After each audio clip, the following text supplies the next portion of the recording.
RMC 01 TV, François Sorel, De quoi je me mail. Bonjour à toutes et à tous, merci d'être là. Sincèrement, je suis très heureux de vous retrouver comme chaque week-end, vous le savez, pour De quoi je me mail, votre rendez-vous dédié à l'actu high-tech, le dimanche matin sur RMC.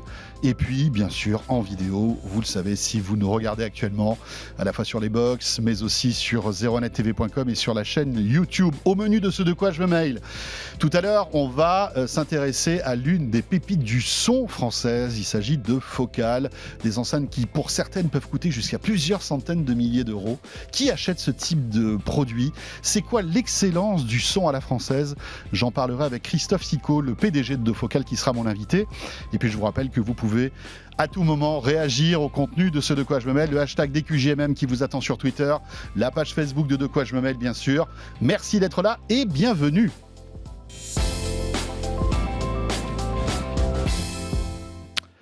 Et pour débuter, bien sûr, l'actu chaude de la semaine, c'est le Club de la Presse IT, avec cette semaine Jean-Sébastien Zanqui. Bonjour Jean-Sébastien. Bonjour François. Bonjour journaliste à 01net.com. L'actu de la semaine, bien sûr, qui commence par une actu future, mais qui est très attendue. C'est pour ça qu'on va y passer quelques minutes. C'est la prochaine keynote Apple. Tout à fait. Jean-Sébastien. Ça a été annoncé donc cette semaine. La keynote aura lieu le 13 octobre à 19h heure française.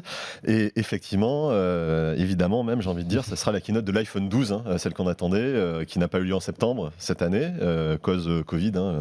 Les productions ont été retardées. Alors, 4 modèles seraient attendus d'iPhone 12, c'est-à-dire 4 modèles cette année. On commencerait par un iPhone 12 mini qui aura un écran de 5,4 pouces, l'iPhone 12 classique de 6,1 pouces, l'iPhone 12 Pro, même diagonale, mais certainement avec un meilleur appareil photo, comme c'est le cas actuellement, et l'iPhone 12 Pro Max de 6,7 pouces. Donc, ça serait tous des modèles 5G avec un écran OLED et un design a priori inspiré de l'iPad Pro. Donc, voilà, avec ses bords arrondis un peu aussi anguleux, on va dire. Qui font penser à l'iPhone 5. Tout à fait, exactement. C'était un peu le principe de cet iPhone-là, même l'iPhone 4 qui était l'iPhone 4, ce bien côté sûr, anguleux qui n'est plus là depuis l'iPhone 6 en fait. Tout à fait. Alors évidemment, ça serait la puce A14 Bionic qui propulserait ces téléphones. C'est une puce gravée en 5 nanomètres. Et nouveauté cette année, elle n'a pas été introduite avec les iPhones puisqu'ils sont en retard. Elle a été introduite avec les iPad Air qui ont été présentés en septembre. Et c'est intéressant parce qu'on peut un petit peu projeter les gains de puissance qu'on pourra avoir avec l'iPhone 12 puisqu'il y a les premiers bench, les premiers tests qui sont tombés de cet iPad Air. Et il montre qu'en gros, on a un gain de puissance d'environ 20% par rapport à l'ancienne puce A13. Donc on voit que là, comme chaque année, Apple a fait des progrès sur tout ce qui est puce et semi-conducteurs. On sait que c'est un champion de la structure, enfin des processeurs ARM. Et d'ailleurs, on va voir arriver les ARM bientôt dans les Mac, certainement d'ici la fin de l'année. Donc, 2 nouveaux iPhones qui seront annoncés ce mardi prochain, à 19h, tu le disais, qui devrait sortir quoi, une dizaine de jours après? Oui, alors ça, on parle quand même d'un lancement un peu décalé entre les iPhone 12 mini et 12 qui sortiraient un peu avant, c'est-à-dire d'ici dans le courant du mois d'octobre, et les iPhone 12 Pro et 12 Pro Max qui eux ne seraient disponibles qu'en novembre. Ah oui, donc ça serait quand même assez tard, parce que par rapport aux fêtes de fin d'année, on sait que c'est là où Apple fait son chiffre d'affaires, le gros de son chiffre d'affaires annuel. Donc ça va restreindre effectivement la période des fêtes, tout simplement, d'achat de fêtes. Donc ça risque peut-être un petit peu d'impacter le chiffre d'affaires d'Apple, effectivement, à moins que les gens se précipitent dessus. Ils ont peut-être tous reporté leurs achats, mais ceux qui avaient besoin d'un smartphone jusqu'à présent et qui voulaient acheter un iPhone, ils ont dû craquer actuellement pour l'iPhone 11 et pas le 12 qui devrait être disponible maintenant. Alors, 2 nouveaux iPhones, on ne va pas trop rentrer dans les détails, on s'en garde un peu sous le pied pour la semaine prochaine quand on aura découvert les produits. Mais on peut peut-être s'attendre à d'autres annonces qui pourraient être faites durant cette keynote. Notamment dans des annonces audio. Il y a beaucoup de rumeurs depuis quelques mois sur un HomePod mini, donc version miniaturisée de l'enceinte HomePod, l'enceinte intelligente d'Apple. Moins cher, on va dire mieux positionné en prix, parce qu'effectivement le HomePod il coûte 349 € de mémoire, ce qui est assez cher, avec un assistant qui est pas forcément dingue. Siri est moins performant qu'Alexa et Google Assistant. Donc c'est une enceinte qui a un peu eu du mal à trouver son public. donc peut-être qu'avec le HomePod Mini, ça sera plus facile.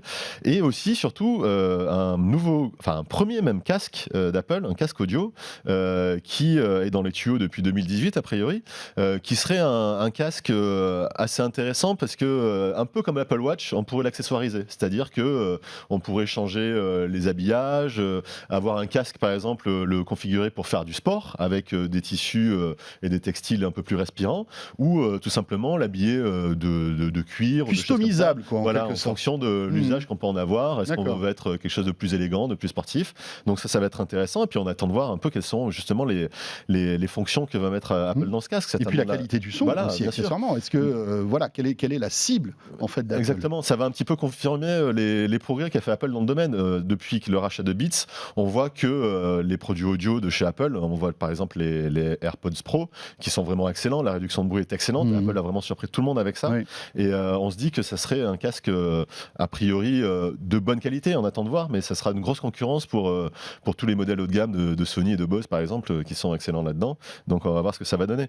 Et c'est intéressant parce qu'Apple cette semaine a vidé toutes ses boutiques, que ce soit le store en ligne ou les boutiques physiques, des produits audio concurrents, c'est-à-dire que vous ne pouvez plus acheter sur les stores ni de casque Bose, ni d'enceinte Sonos, ni d'enceinte Ultimate Ears, et on voit ça comme un signe parce qu'en 2014 les montres Fitbit avaient été sorties du store avant la sortie de l'Apple Watch. Ouais, c'est-à-dire qu'on fait table rase pour laisser la place aux nouveaux produits Apple. C'est nos produits d'abord, et puis c'est de la concurrence.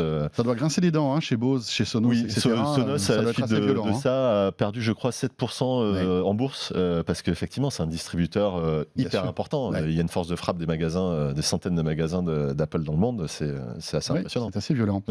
Autre petite rumeur concernant cette conférence, Jean-Sébastien, ça fait des années qu'on en parle, est-ce qu'on aurait la présentation de ces fameux AirTags? Alors certains y croient parce que en analysant le visuel qui est envoyé aux journalistes dans l'invitation, là c'est du fantasme, tout ça. Là on est dans le fantasme. Là c'est vraiment une interprétation de. En gros c'est une pomme. Si vous nous voyez en regardant vidéo, vous voyez ça à l'image. Certainement c'est une pomme qui est entourée de cercles concentriques, et ça a rappelé à certains les fuites de visuel donc de ces AirTags qui sont des sortes de petites balises qu'on pourrait fixer à des objets, mettre dans son portefeuille par exemple, etc., et qui permettent de localiser ces objets grâce à la fonction de localisation des iPhones qui existe depuis un moment déjà. Mais voilà, et c'est un objet qui est attendu, effectivement, on en avait parlé déjà l'année dernière, on pensait que ça serait présenté en même temps que l'iPhone 11, ça n'a pas été le cas. Donc voilà, certains ont vu dans ce visuel un signe du fait que ces petites balises rondes seraient représentées de manière stylisée sur l'invitation. Voilà, ça servira à quoi par exemple? Vous en mettez une dans votre portefeuille, vous perdez votre portefeuille, vous arrivez à le localiser en quelque sorte. Exactement. Ça existe depuis des années, c'est un gadget qui oui, Tile le fait, la marque Tile le fait par exemple.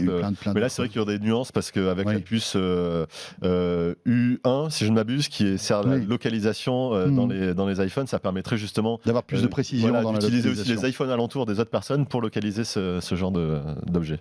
Très bien. Alors, dans le domaine de la sécurité, aussi une petite news concernant Apple. Après, on refermera le volet Apple pour s'intéresser à la 5G. Apple qui aurait débauché un hacker. Oui. Pourquoi faire? Alors, c'est bien beau de sortir des produits, mais il faut en assurer la sécurité à un moment. Et oui, voilà. C'est vrai. Et Apple, en fait, a débauché un ponte du genre, on va dire. Il s'agit de Brandon Azad, qui est un hacker qui est en provenance en fait de Google. Depuis plusieurs années, il travaille au sein du Project Zero de Google.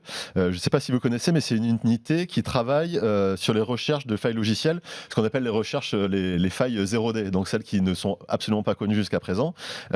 Alors non seulement ils travaillent sur ça pour les produits et les services de la marque Google, mais aussi sur ceux de la concurrence. Et d'ailleurs, ça a parfois fait grincer des dents parce qu'ils ont une méthode qui est implacable, c'est-à-dire que quand ils trouvent une faille, ils informent la société et ils leur laissent 90 jours pour la corriger.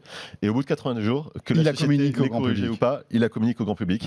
Et ça avait été un problème d'ailleurs pour Microsoft. Ils en avaient fait les frais il y a quelques années parce que ils avaient trouvé des failles dans Windows 8. Ils avaient informé Microsoft. Microsoft n'avait rien fait pendant 90 jours.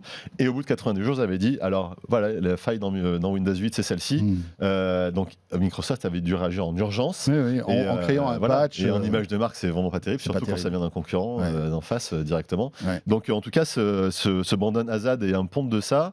Il avait découvert pour Google et le Project Zero déjà plusieurs failles dans iOS, et donc Apple s'est dit autant l'embaucher. C'est souvent le cas dans le marché du travail des hackers, on va dire. Plus on tape sur une marque et plus la marque a envie de vous embaucher parce que on sait que vous êtes bon sur le sujet. Ça, c'est amusant d'ailleurs. Oui, ça. Tout à fait. On enchaîne donc et on va parler maintenant de télécom avec Orange qui a dégainé en premier ses nouveaux forfaits 5G. Oui, on en parlait la semaine dernière déjà avec Emmanuel Paquette.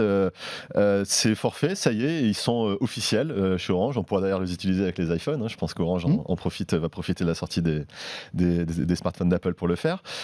Concrètement, ce sont 4 forfaits de 70 Go, 100 Go, 150 et illimité.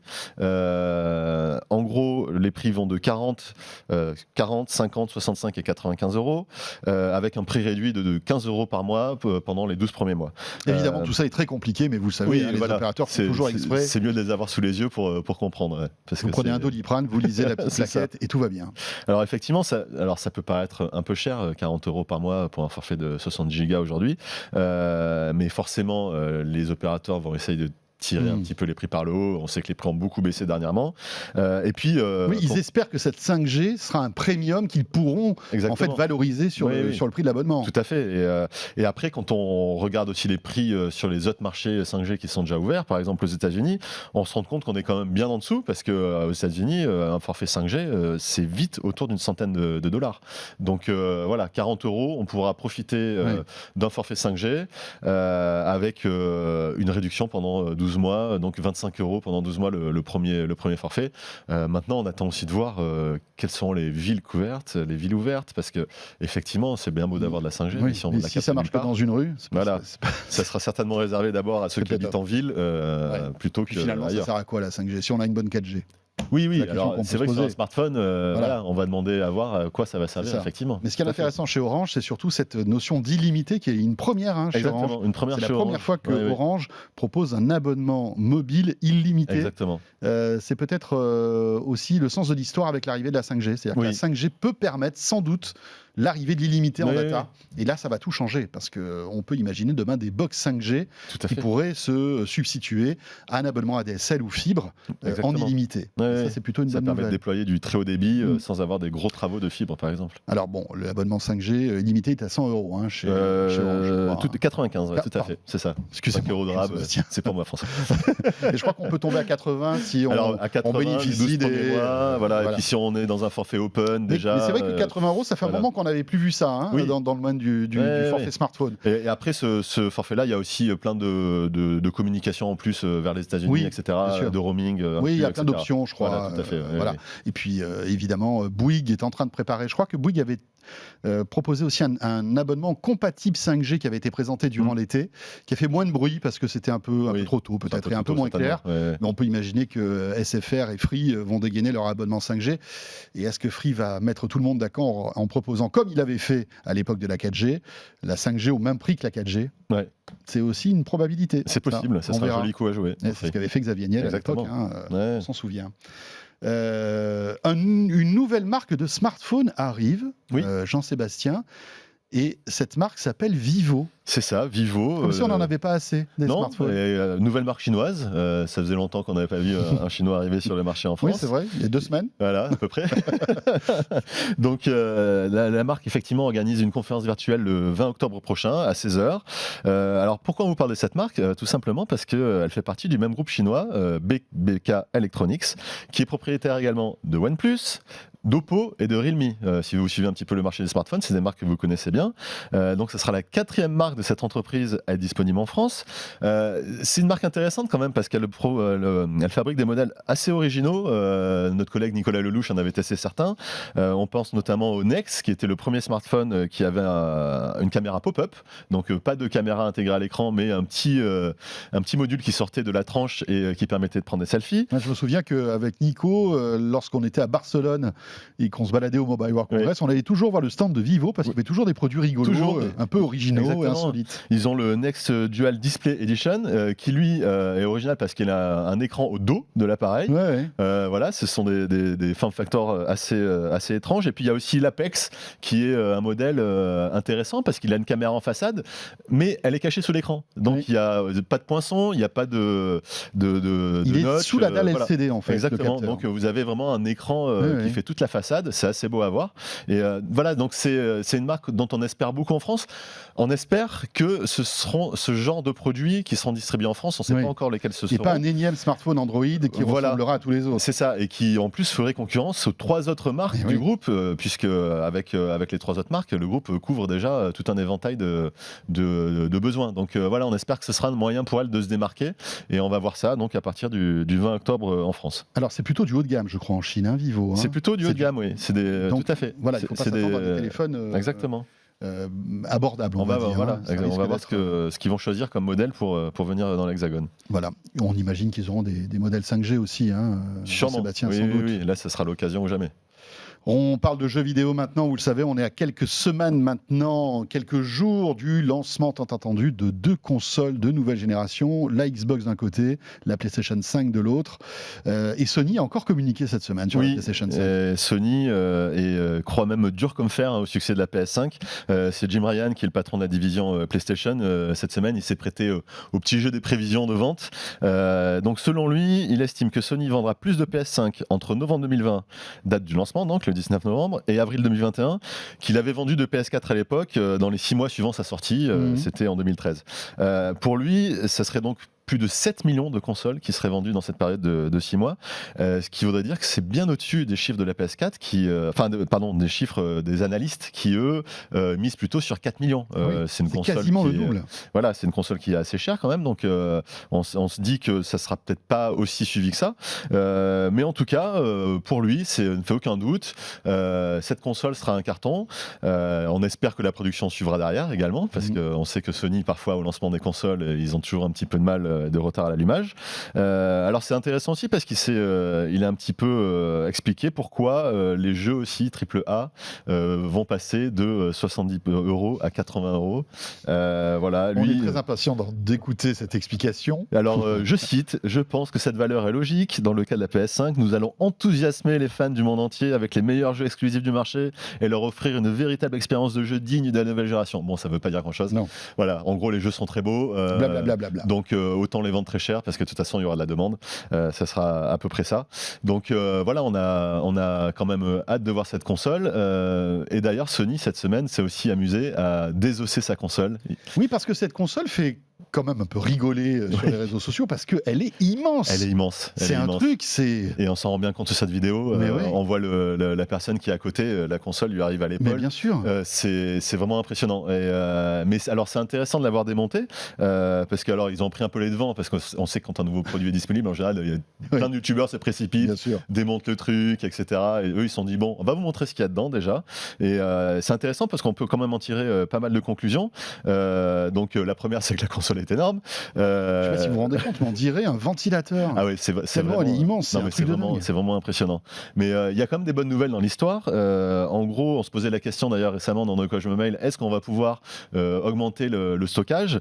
Oui, puisqu'il y a une trappe qui donne un accès à un connecteur PCIe 4.0, donc on pourra y connecter par exemple un SSD supplémentaire. Donc si les 512 Go qui sont intégrés ne vous suffisent pas, on peut rajouter un SSD. Ce qui est intéressant aussi, c'est qu'on voit que la console elle est facilement démontable. Donc si on va réparer sa console à un moment ou un autre, on sait que la PS4 par exemple elle a des problèmes de chauffe, la pâte thermique est un peu parfois s'abîme au bout de quelques années, du coup les ventilateurs se mettent en route, on pourra y accéder facilement sur la PS5 et réparer ça.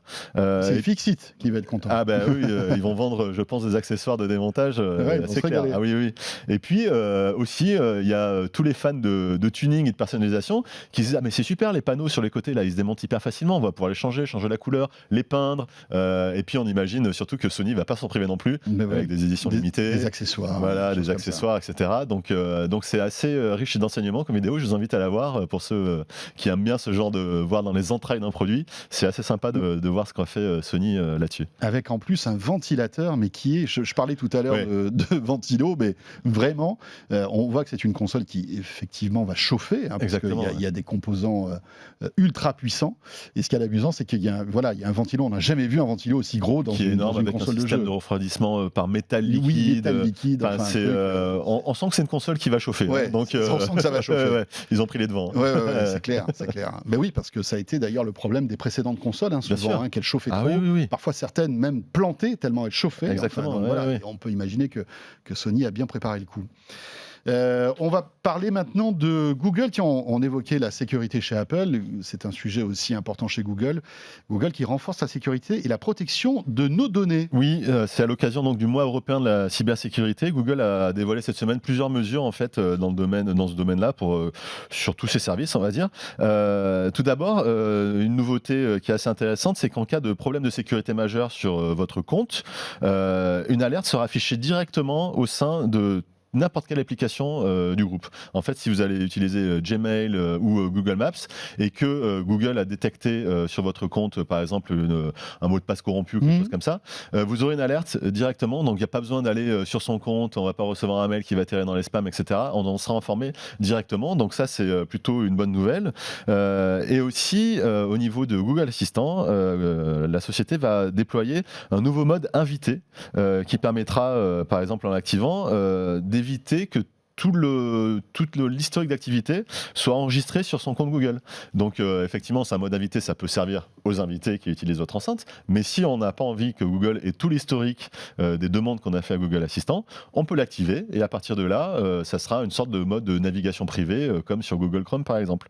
Donc ça évite le profilage publicitaire ensuite, etc. Et puis troisième et dernière nouveauté, ça concerne Google Maps. Désormais, on peut accéder à l'historique complet de ces trajets et des lieux visités, ça c'était déjà possible. Mais d'ailleurs, c'est très flippant ce truc-là. Je ne sais pas si vous avez vu votre historique de Google Maps, mais on vous suit à la lettre avec tout le traçage de ce que vous avez fait dans la journée. Même si ce n'est pas des lieux qu'on a recherchés, c'est juste des lieux où on était. C'est incroyable. Exactement. Incroyable. Et donc cet historique, ce qui est intéressant, c'est que jusqu'à présent, on pouvait seulement le supprimer d'un coup. On n'avait pas le choix dans ce qu'on supprimait. Là maintenant, désormais, on va pouvoir supprimer seulement les lieux de son choix. Donc c'est encore une manière d'affiner un petit peu plus son accès aux données personnelles dans Google. Depuis plusieurs années, on voit que Google a fait vraiment des progrès là-dessus et donne de plus en plus la main aux utilisateurs sur la donnée personnelle. Et ça permet de limiter, si on n'a pas envie, les données qu'on transmet à Google, de limiter les profilages publicitaires, etc. Très bien, voilà pour Google. On voit aussi que c'est un sujet sensible chez Amazon, toutes ces données personnelles, etc. Et d'ailleurs, ils ont communiqué de la sorte aussi lors de leur conférence il y a 2 ou 3 semaines. On va terminer par Tesla qui a été victime d'un incident assez mystérieux, Jean-Sébastien. Ouais, un mystérieux cas de sabotage a été repéré chez Tesla dans son usine de Fremont en Californie. C'est une des grosses usines de Tesla, ça fabrique là-bas des modèles S, X, Y, 3, donc on voit que vraiment il y a une grosse partie de la production américaine qui se fait là-bas. Alors c'est Al Prescott cette semaine, qui est le vice-président de la marque, qui a confirmé dans un mail interne des informations qui avaient été révélées un peu plus tôt par Bloomberg. En gros, c'est un employé de l'usine qui a été licencié après avoir tenté plusieurs actions qui visaient tout simplement à enrayer complètement la chaîne de production de l'usine, donc à stopper la production des voitures. C'est une enquête interne qui a permis de le démasquer. C'est du vandalisme, du vandalisme ou de... c'est du sabotage, tout simplement. Il avait voulu effacer tous ces méfaits en détruisant son ordinateur. Il avait accusé un collègue de l'avoir fait, d'avoir détruit son ordinateur, et puis finalement on voyait que son histoire était à dormir debout. Il est passé aux aveux, il a été licencié, mais on ne connaît pas effectivement ses motivations. Mais c'est pas la première fois quand même que Tesla rencontre ce genre de produit. En 2018 déjà, Tesla avait été victime d'un important vol de données. Et à l'époque, Elon Musk avait accusé une organisation qui voulait que Tesla meure, tout simplement. On connaît les demi-mesures d'Elon Musk. Voilà. Et puis en août dernier, c'est aussi une autre usine de Tesla au Nevada cette fois-ci, qui avait été victime de cyberattaques de hackers russes cette fois-ci. Donc on voit que c'est une société qui est quand même très espionné, qui a des technologies hyper inédites, exclusives. Donc entre les États qui veulent parfois y accéder, ou l'espionnage industriel de concurrents, ou de la malveillance tout simplement. Tout simplement, on voit que c'est une société qui doit fort à faire avec ce genre de soucis. Tesla qui s'apprête à construire, d'ailleurs je crois qu'ils sont en train de construire une usine en Allemagne, à côté de Berlin, qui sera là un peu on va dire le headquarter de Tesla pour l'Europe, où seront fabriquées les Tesla européennes. Exactement. Et notamment la future Tesla 2, qui est la petite Tesla citadine, qui a été taillée pour l'Europe et que Elon Musk nous a annoncé pour 2024, je crois. Je crois que c'est ça. Enfin, 2023-2024. Donc on verra bien. Merci beaucoup Jean-Sébastien. Merci François. L'actu de la semaine donc dans ce De quoi je me mêle, le club de la presse IT. Jean-Sébastien Zanqui, journaliste à 01net.com. Ce De quoi je me mêle se poursuit dans un instant. Je sais que tu es un fan d'audio, je sais que tu es audiophile. Jean-Sébastien, je te propose de découvrir l'interview de Christophe Sicot dans un instant, qui est le PDG. Je ça avec attention. Voilà, de Focal. Voilà, pépite de l'audio française. Super marque. Une marque qui a 40 ans, qui propose des produits d'exception. Alors évidemment, préparez-vous à sortir le carnet de chèques, mais là on rêve. Voilà, tout simplement, c'est de l'art. On en parle dans un instant avec Christophe Sicot. A tout de suite pour De quoi je me mêle.